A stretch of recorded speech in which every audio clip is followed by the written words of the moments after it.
Hey everybody, my name is Alan, otherwise known as C-Suite, and I'm from ReverseThieves.com as well as the Speakeasy podcast. And this is the inaugural episode of Top 10 Tips, a new feature on the site where I give you 10 mind-blowing facts about something I'm an expert on. And this time I'm going to be talking about Otakon. If you don't know what Otakon is, what have you been doing with your life?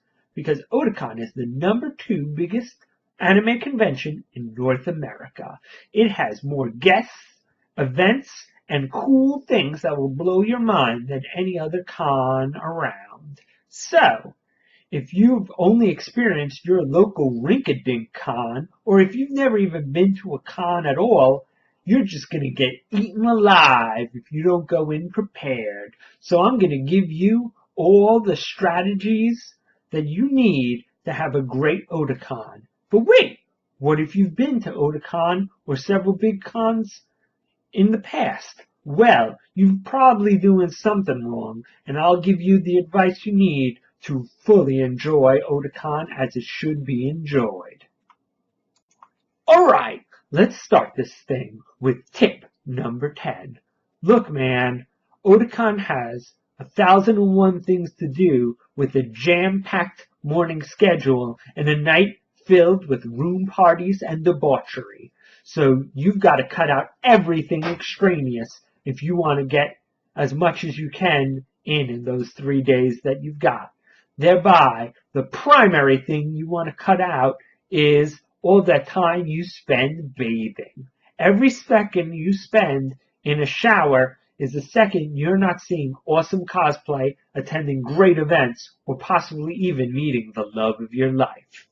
So, think about it. It's the middle of summer. You're going to be constantly sweating. That's like a waterfall just cleaning you all the time. And if for some reason you can't break out into a constant sweat, then think about it. There's that fountain in the Otakon Convention Center. Just jump in there and clean yourself off. Done and done. Tip number 9. Look, there's plenty of time to sleep when you're dead. Every time you go to bed, that's 8 hours wasted. Every time at night, you're missing out on cool late night parties and discreet rendezvous. Thereby, if you're taking a nap, you're just sleeping on the job. But Al, how do I stay up 72 hours in a row? Well, that's easy with tip number 8, proper diet. Look, you've got to make sure that you only ingest the right things. So, you want to drink a lot of fluids. That means coffee, Mountain Dew, and Red Bull. I mean, you could drink water, but that's just going to dilute what's in your stomach, and you don't want any of that. Unless they have some kind of caffeinated water, then you can drink that. But otherwise, you don't want anything blocking the caffeine, making it into your brain. Thereby, the only thing that you want to consume other than liquids is Pocky, because it's a con. And if you're not eating Pocky, I don't know why you're at the con. And, number 2, you're probably going to have to go to 7-Eleven to get those beverages. And if you're at 7-Eleven, the only other food you should be eating is loaded Doritos. Yum! Alright, Al, I'm wired and ready to go. What am I going to do? Well, I know if you only go to one event, you want to go to the cosplay masquerade. And how are you going to get in? Everybody wants to get into the cosplay masquerade. That's why tip number 7 is line up at least 6 hours in advance for the cosplay masquerade. Look, if you want to see the best costumes, then you've got to be up front with the royalty, because you don't want to be back with the commoners. That's just common sense. But Al, what do I do for 6 hours?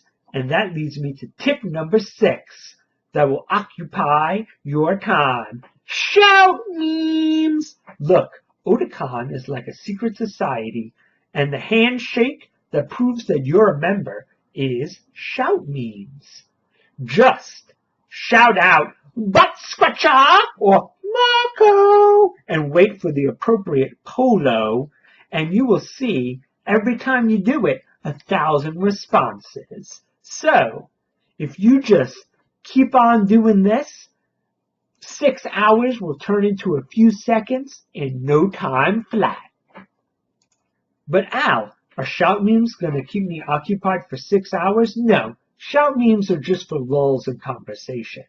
And that's why tip number 5 is strike up conversation with people all the time by being in cosplay.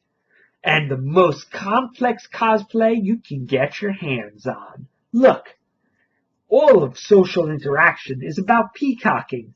It's about being as vibrant as possible so people want to talk to you. So you want your cosplay to have lots and lots of layers, and for bonus points, either have huge, heavy props or large wings or trails, just anything that draws attention to you, because everybody's going to want to talk to you when you're in the most elaborate cosplay possible. And remember, that cosplay is going to take a lot of effort to make, so wear it all 3 days. And if you do that, you'll totally synergize with tip number 10.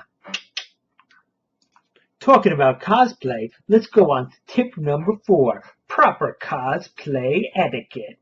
That's right, you're busy, so are cosplayers. Everybody wants to take their picture. So, the primary, most important rule of cosplay etiquette is take a picture of any cosplayer you see as soon as possible. Wherever they are, whatever they're doing, just stop what you're doing and stop what they're doing and take their picture. Because if you wait 5-10 seconds, the moment's gone. And both you and the cosplayer are diminished for it. Alright, you've spent the day having fun, but what are you going to do at night? And that leads me into tip number 3. Hold the room party! Now look, you can go and rely on chance, looking for some cool event in the Baltimore area, or trying to find your way into somebody else's party. But the smart people, they hold their own party in their own room.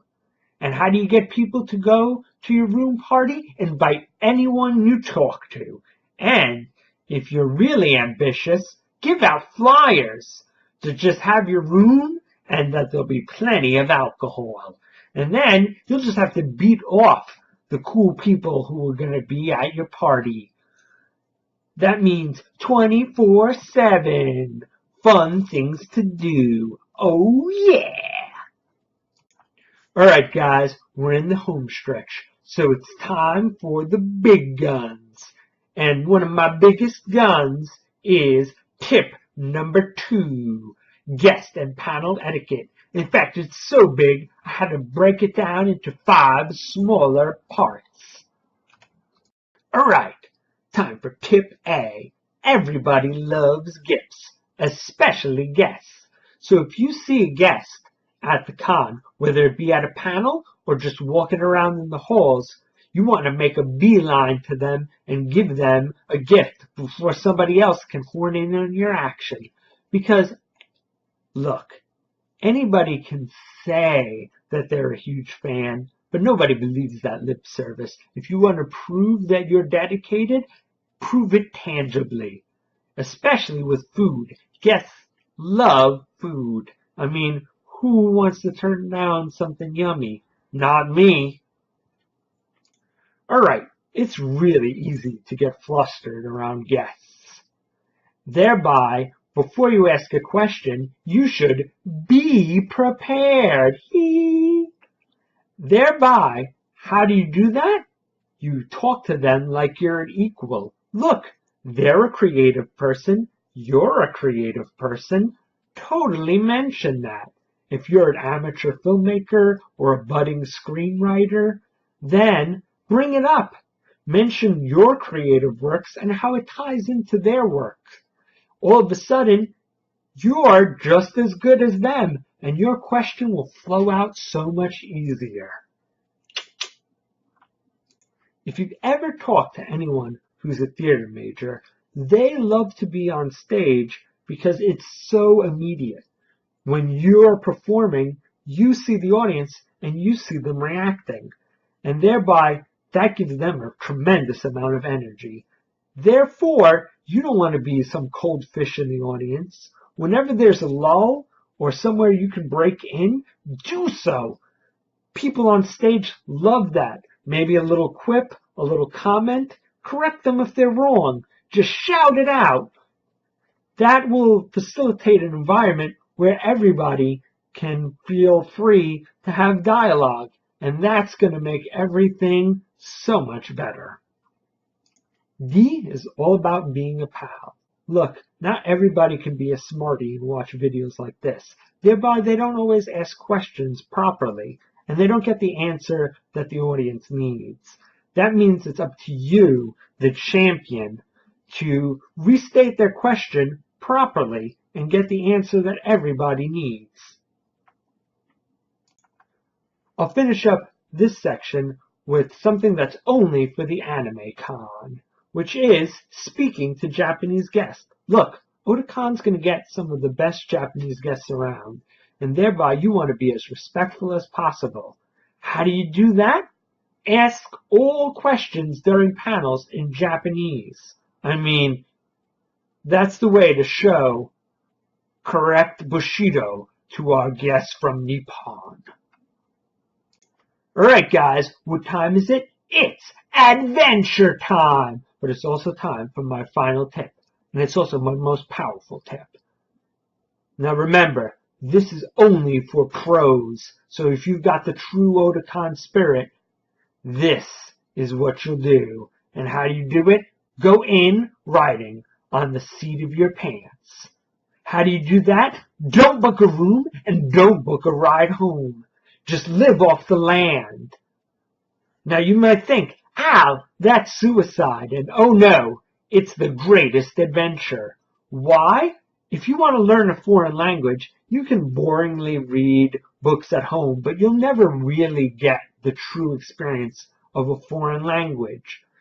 The only way to really experience it is to live in the moment in the foreign country of the language you're trying to learn. And that's kind of how you want to approach your Otakon experience. You want to just dive in without any warning. And how are you going to find the room? How are you going to find a trip home? You're just going to have to talk to everybody you meet. If you want to find some place to stay and get back to your house, and that's the real Otakon experience.